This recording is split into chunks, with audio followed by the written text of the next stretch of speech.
ولدیت بحیثیت اس بات ظاہر کرتا ہوں کہ جمعیت علماء اسلام پاکستان کے دستور کی پاسداری کرتا رہوں گا۔ نمبر 2، جمعیت کے منشور و اغراض و مقاصد کی اشاعت و دعوت کو عام انسانوں اور مسلمانوں تک پہنچانے کے لیے اپنا فریضہ ادا کرتا رہوں گا۔ نمبر 3، دستور جمعیت علماء اسلام میں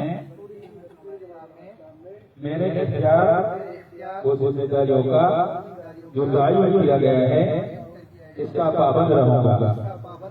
نمبر 4، امیر مرکزیہ صوبائی قیادت اور بلائی تنظیموں کے احکامات پر عمل کرنے کا پابند رہوں گا۔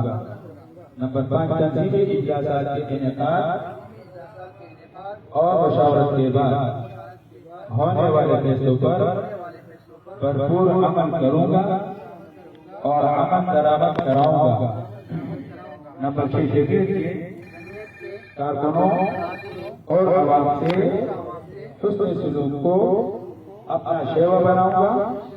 نیز جمعیت کو عوام میں مقبول جماعت بنانے کے لیے اپنے کردار کو نمونہ بناؤں گا۔ اللہ تعالی اخلاص و استقامت کے ساتھ مجھے اپنی ذمہ داری ادا کرنے کی توفیق عطا فرمائے، آمین۔ ہماری طرف سے آپ کو مبارک